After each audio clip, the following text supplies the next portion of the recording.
Hello, everyone. Today I am sitting with the lovely Amy Lang. We are looking at each other on video, but we are both excited today to talk to you about habits and many other things other than habits. But we are both very obsessed with the idea of habit change, habit formation, and habit success. Amy calls herself the habit whisperer, and I can't wait to interview her today so that we know exactly what she does and what she knows. Welcome, Amy, to the show.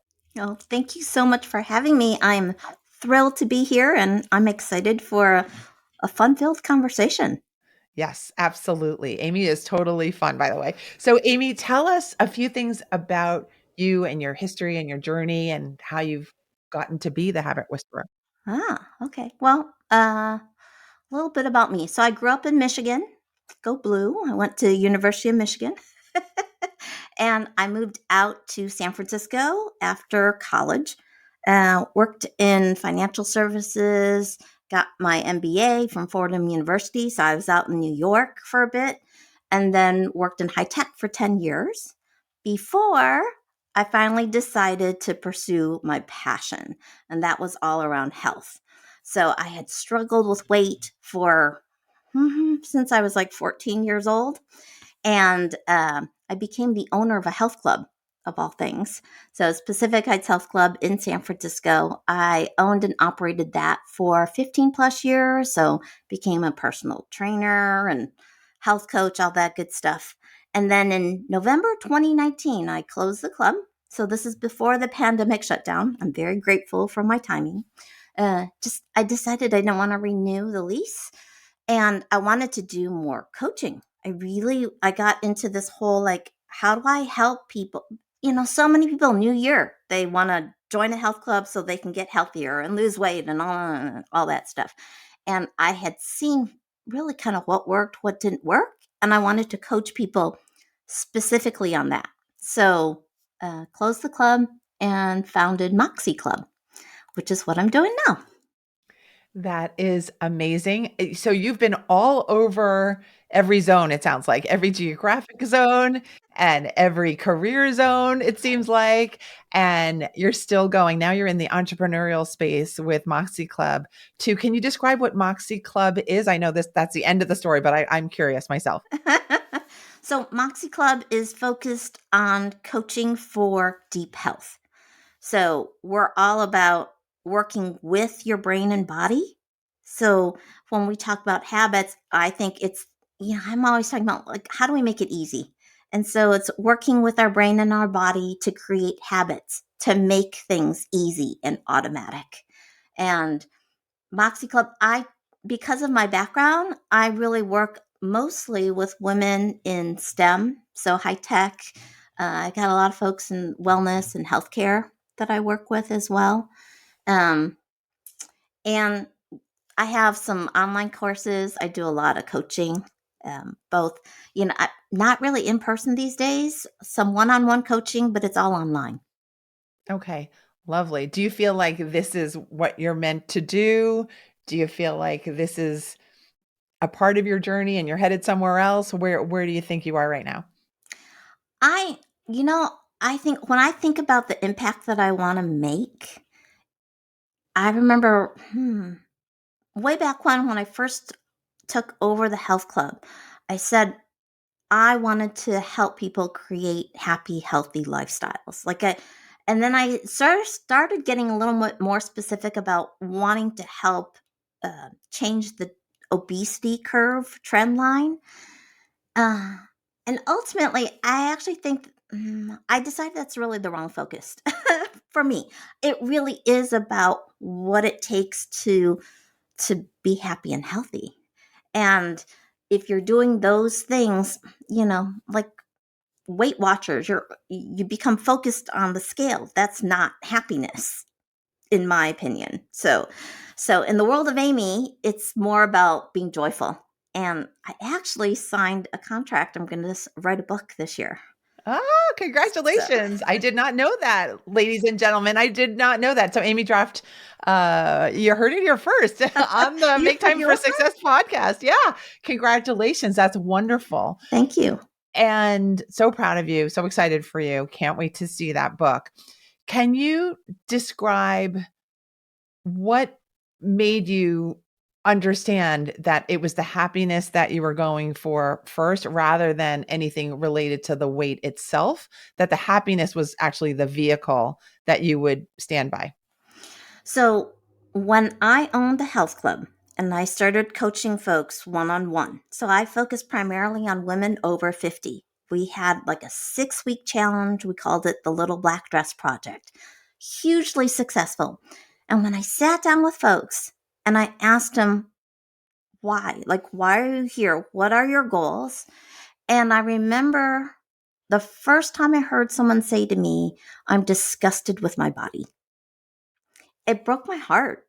Um, and that thought has, I can look at my body and like, oh, I would like to tweak some things here and there. We had a sandwich board that said birthday suits tailored here. People would come, like we were on Instagram, people were posting that. It was funny. So, but I'd never had that thought like I was disgusted with my body. And I thought, if that's the place that you're coming from to try to be better, it's not motivating. Like from the corporate world, think about like the best manager you've ever had versus the worst manager you've ever had. How did that person make you feel? And it's, I don't think someone external can make you feel a particular way, but what they say and what you then believe about yourself, when you feel good, that's when you're motivated to take action. That's when I think it's safe to take risks. That's when you get to grow. I, I think about like a little toddler learning how to walk. You've you have to fall down to learn how to walk. Well, the first time a little kid falls down, you wouldn't be like, "What did you do?" With you, you would be encouraging. And that's how we learn and that's how we grow.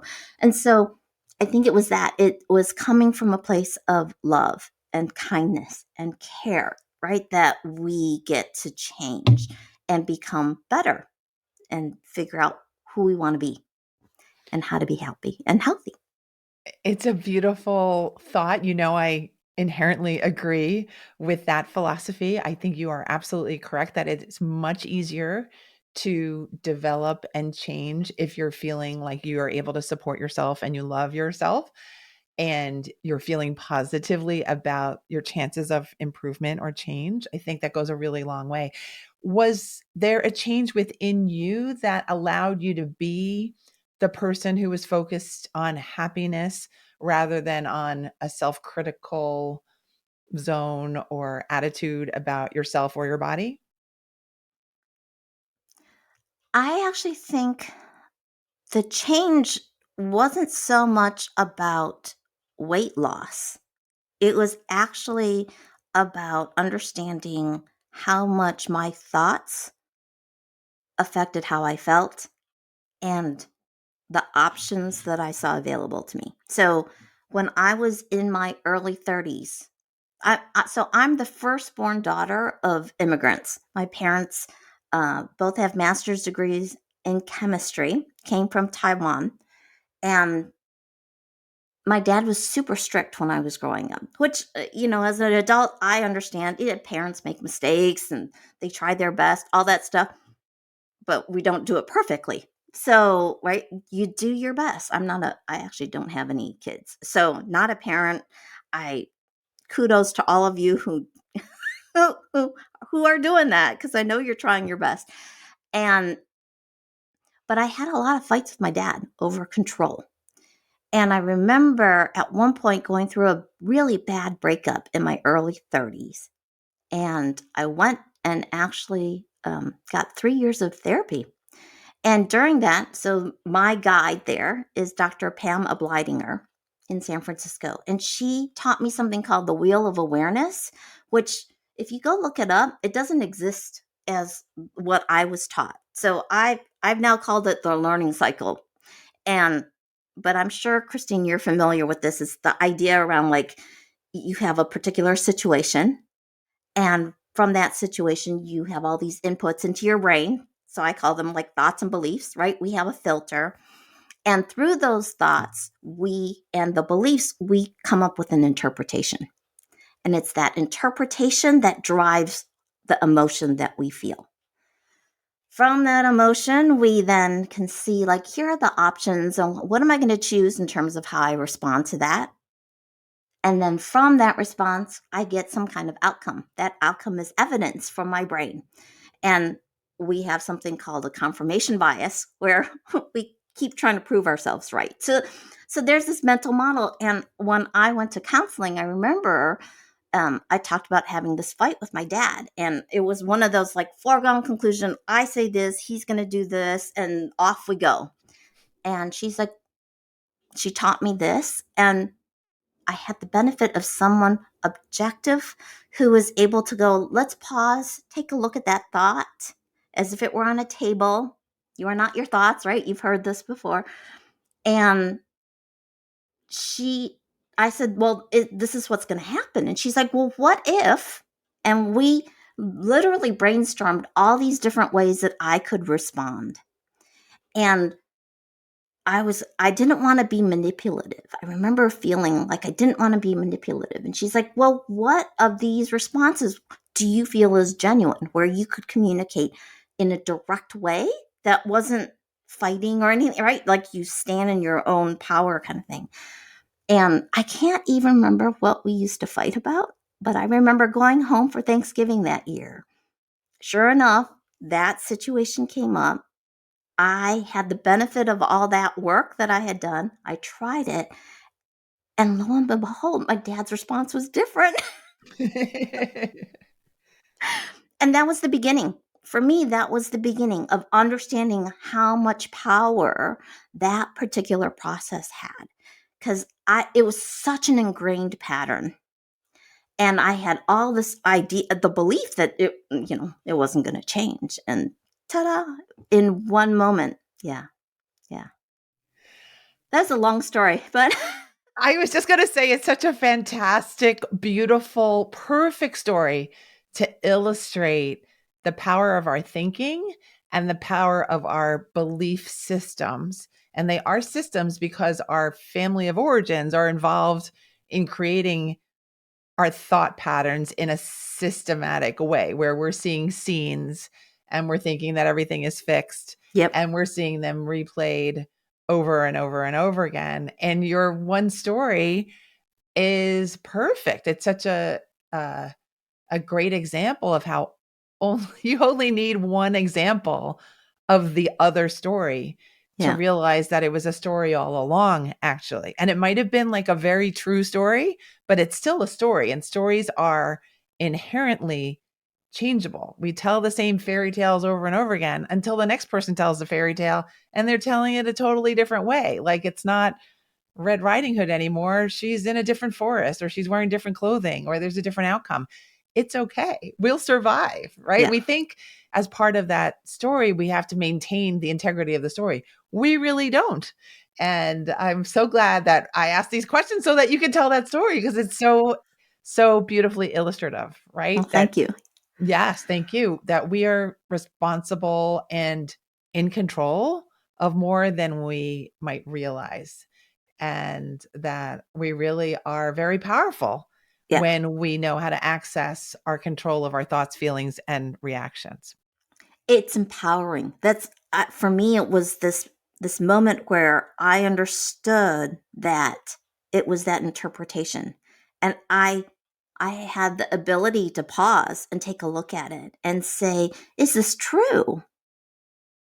So there's like the four questions that you've probably heard, like, "Is it true? Is it kind? Is it helpful? Is it necessary?" So it's this awareness that nobody can actually make me feel one way or the other. It's the power is in my interpretation of what happens. So I know, like, you and I met through James Wedmore, and I remember I was at a conference and he said failure is an interpretation. And that's I was kind of like, who is this person? And that's how I ended up in his kind of sphere of influence, was from that one statement, because he talked about the outcome you get is either one you desired or a lesson to be learned? What can you learn from this? And so I think when I look at my past, there's lots of stuff that I'm still working on letting go, but it's we've talked about energy before. It's like when you're able to let it go, it frees up all this energy. And so I think about what that interpretation is that I have that I can reframe, I can work with to get that power back. So Yeah, I love it. I'm getting I'll say a glimpse of your tech brain. I'm thinking because I hear your clarity because I'm imagining as a non-tech person that you really need to see the reality for what it is in order to be able to manipulate technology. And so if it no longer makes sense, you have to find a way that makes sense. So that's what I'm seeing as I'm watching you tell these stories. And I love the combination of your clarity brain and then your story brain and the fact that you can explain these things so elegantly and simply and beautifully. I think you have great ability there. And I love the blend of right and left brain that I'm observing and witnessing. well, thank you. I don't think I've ever had anyone tell me that before. That's just what I'm sensing. And I think you're absolutely lovely. I've been thinking that all along. And James Wedmore, by the way, is our mutual business and entrepreneurship coach. He's lovely. I've interviewed him on the show. So go dig back in the episodes and find my conversation with James. That was a good episode too. So now No I'm doubt. curious about the the whole philosophy that you have about happiness first and then eating and weight goals or fitness goals or strength goals. How do you now apply all this into that zone that's so personal, that can be so fraught for people? And how do you coach people? Do you have a, a straight philosophy? Is it a series of steps? How do you work? So I definitely, people. I try to meet people where they are. So it's where, what are you ready to explore? So I can go from a very basic level of, like, a lot of people will be, well, just tell me what to do. Just tell me what to do. And so then I will say, okay, well, there are 5 fundamental habits if you seek lasting weight loss. And I come from this point of view. So my bachelor's is in psychology. So anyone who's familiar with Maslow's hierarchy of needs, you know that the basic needs like food, shelter, water. So when I look at those 5 habits and I talk about working with our brain and our body, are we putting ourselves in a state of deprivation? Or are we putting ourselves in a state of like enough, of abundance? And so the 5 habits I talk about are drinking enough water. So I'm looking for half your body weight in ounces of water. Are you getting enough sleep? So I'm always saying 7 to 9 hours of like restful sleep.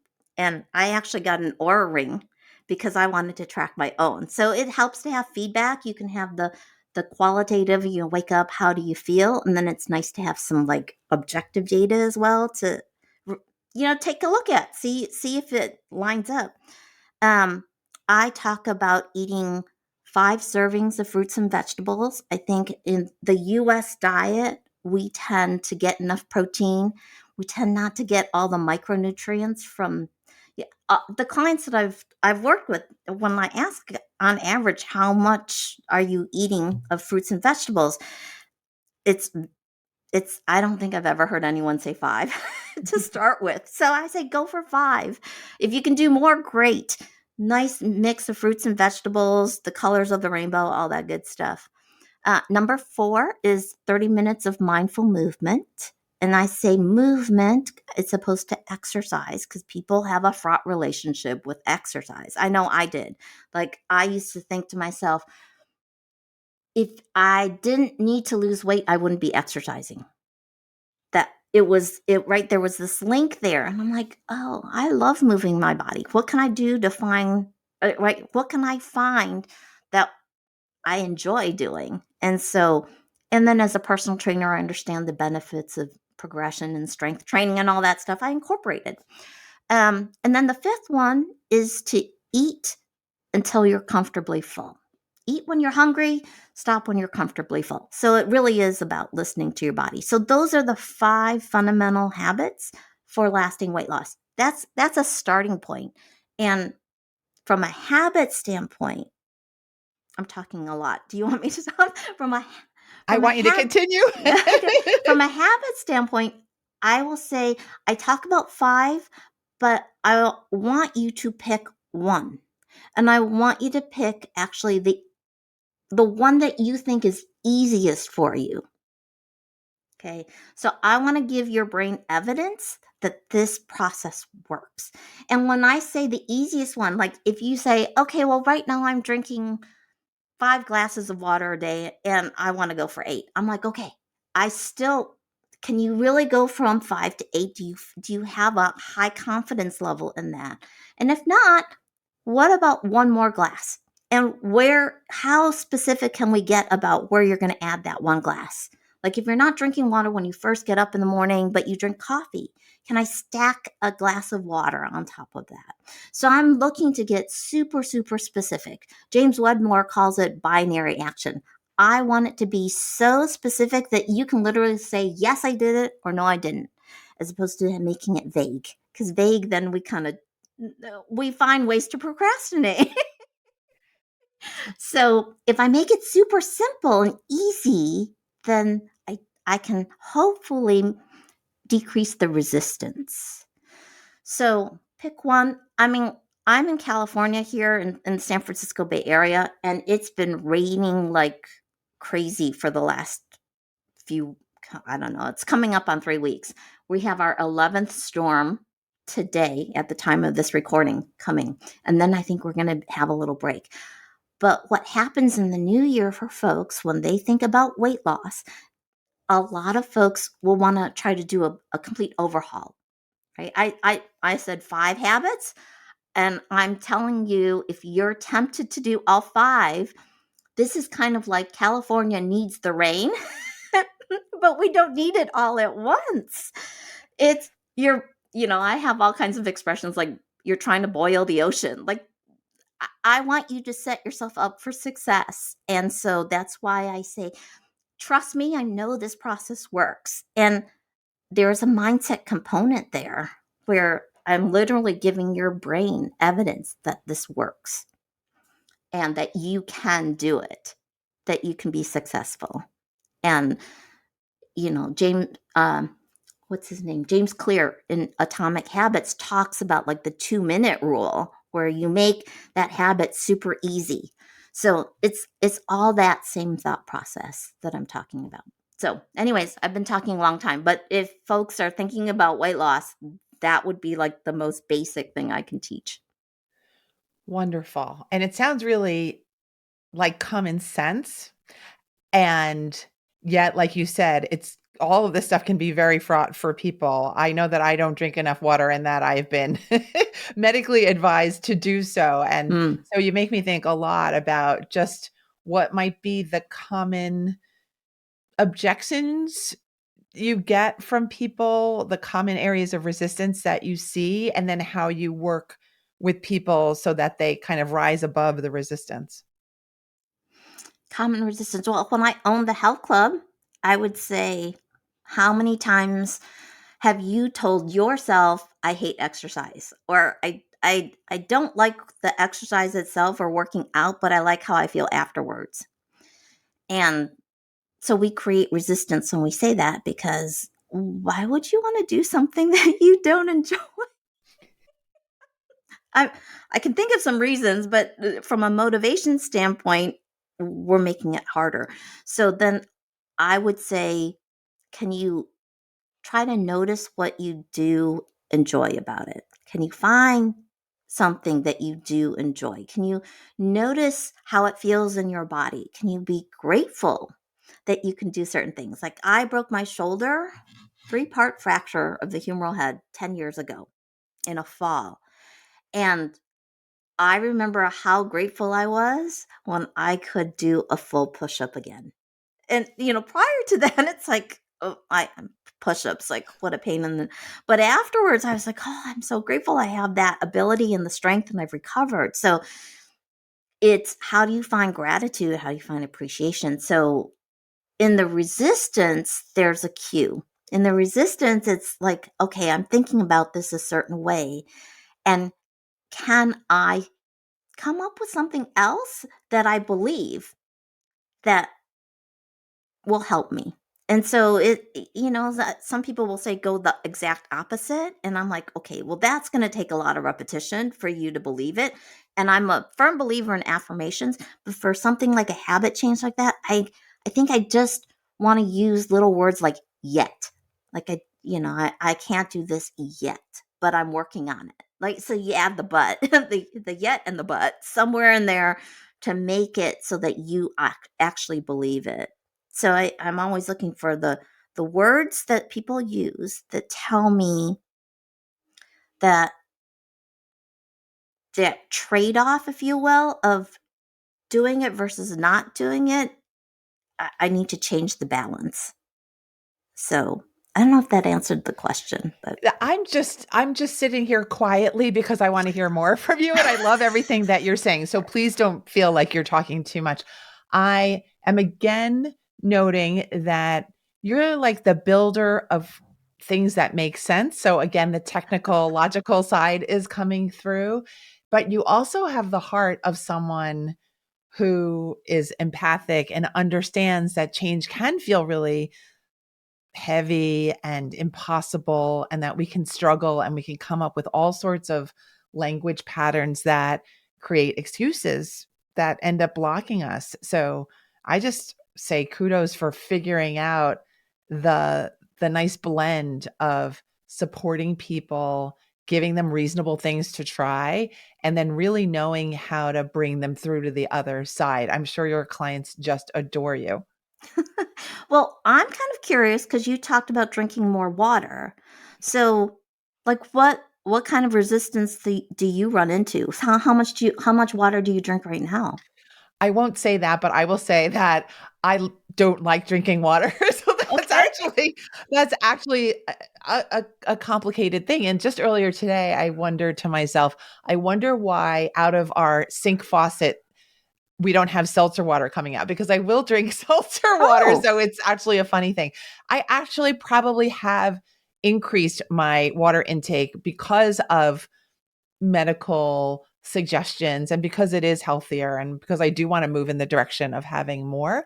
But I Mm-hmm. can't say I really enjoy the actual taste of plain water. We'll put it Okay. that way. So that's my resistance. It just doesn't light me up much.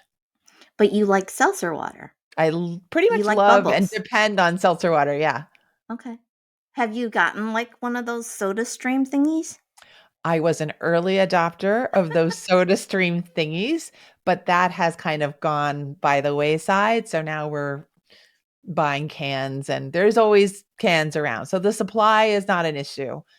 And it may be for me a little bit of a lack of tracking. That might be one thing. And also a little bit of a pattern of overworking. So I Mm, could work for hours on end and really just get lost and not even be drinking anything, forget just water, just even hydrating in general. And I'm have been wondering, do you suggest that people really have ways of tracking their habit change or the days that they skip? What do you suggest for people? yeah, I think it helps to it's not just the tracking, it's also the noticing. So, when I was saying earlier, like, I wanted to work on my sleep. And one of the reasons I wanted to do that was as I was learning more and more about the importance of sleep, there is research now that supports from a lifestyle standpoint by not getting enough sleep if you're predisposed to like Alzheimer's, it could potentially be a contributing causation factor. My mom has Alzheimer's. My maternal grandmother also had Alzheimer's. I do not like I would if I'm going to get it I want to delay the onset as much as possible. Yes, you And do. so if sleep is a factor, how do I work on sleep as an example? And so, yeah, I can tell like if I've gotten a good night's sleep or not, right? So start paying attention to it. Um, and having the aura ring and the data is just another way for my brain to, it looks for feedback. Maybe it's that tech brain you were talking about, right? Like I pay attention to how I feel, and then I can look at the data. Sometimes I kind of go, okay, I don't know if that algorithm is working properly because I that's not how I feel. I feel good and it's telling me something different. So it's still about trusting how I feel. But when it comes to things like hydration, it might be even so tracking it, maybe even just for a day to figure out like, okay, I made a concerted effort today. I can do anything for a day, right? Like I made a concerted effort.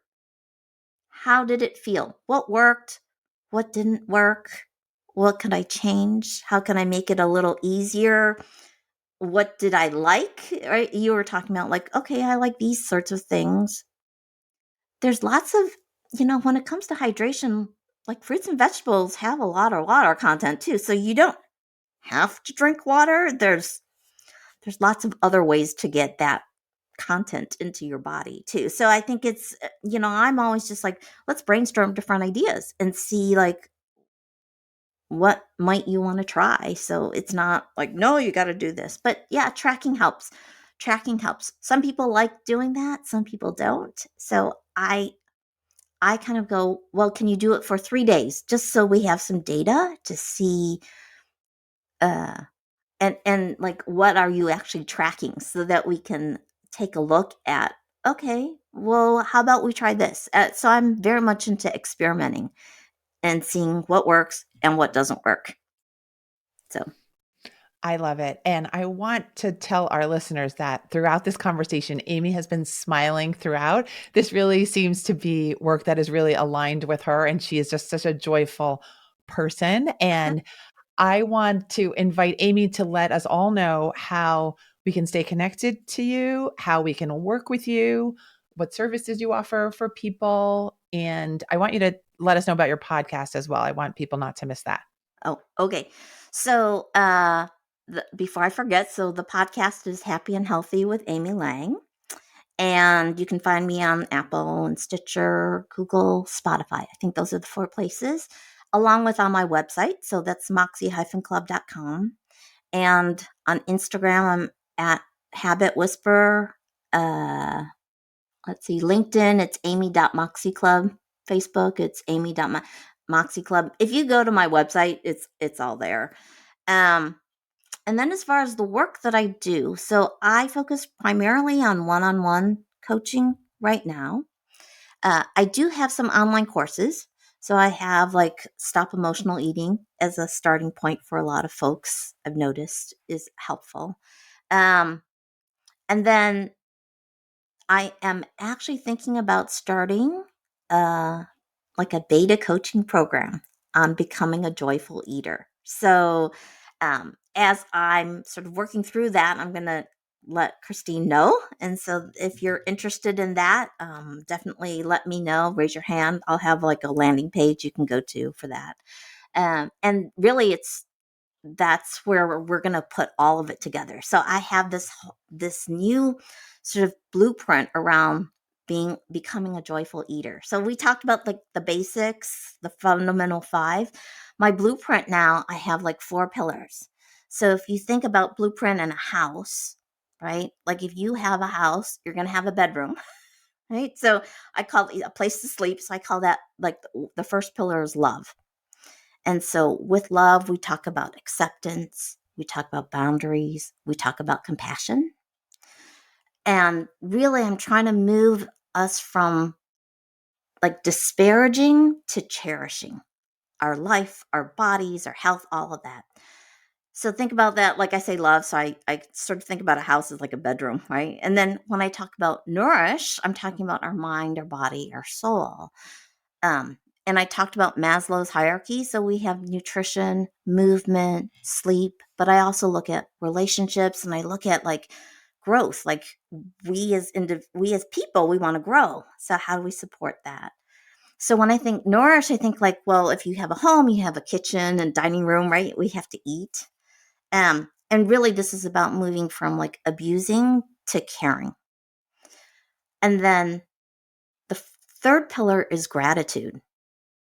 And I like to think of it, it's like the roof. We're always grateful for having a roof over our head. And so this is where I really get into that whole learning cycle where it's reflect, reframe, and then reclaim. So we reclaim our power. And that's really when I talk about gratitude and our relationship with like food and stuff like that. We go from punishing to appreciating. And then the fourth and final pillar is trust. And there's a lot around interoception here, interoception. So there's awareness, attunement, and alignment. So this is where we become aware of our thoughts, we become aware of the sensations in our body and what they actually mean. So there's attunement, it's like the accurate interpretation of what's going on. And alignment is, are we honoring, right? So if we're hungry, are we eating? Are we eating the things that are going to nourish our body? All that good stuff. And so I think of that as like the floor. In the blueprint, we've got the roof, we've got the floor, and then we've got the essential rooms. Okay. So that's that sort of coaching programs that I'm working on. But that all gets weaved into all the coaching I do. I'm just going to try to formalize it a bit more. So, anyways, that is go to moxie-club.com. That website's probably the easiest place to find out like how to work with me on stuff. That's wonderful. I invite everyone to send Amy a direct message on Instagram at Habit Whisperer is what is there. Yeah. And then the doors will be open to you to be able to work with her, learn so much more from this wonderful woman, soul leader, teacher, joyful eater that we have here today with us. Thank you, Amy, for sharing all of this goodness with us today. Oh, well, thank you so much for the opportunity. You're I really amazing. appreciate it. I've loved this interview. Thank you so much. All right. Have a great day. You Thank you. too. Okay, bye everyone. We'll see you next week when the next episode drops on Thursday. Remember to subscribe, rate, and review this show. If you love Amy, if you love what I'm dropping every week, please support the show in that way. I would be so grateful for that. Thank you. Bye.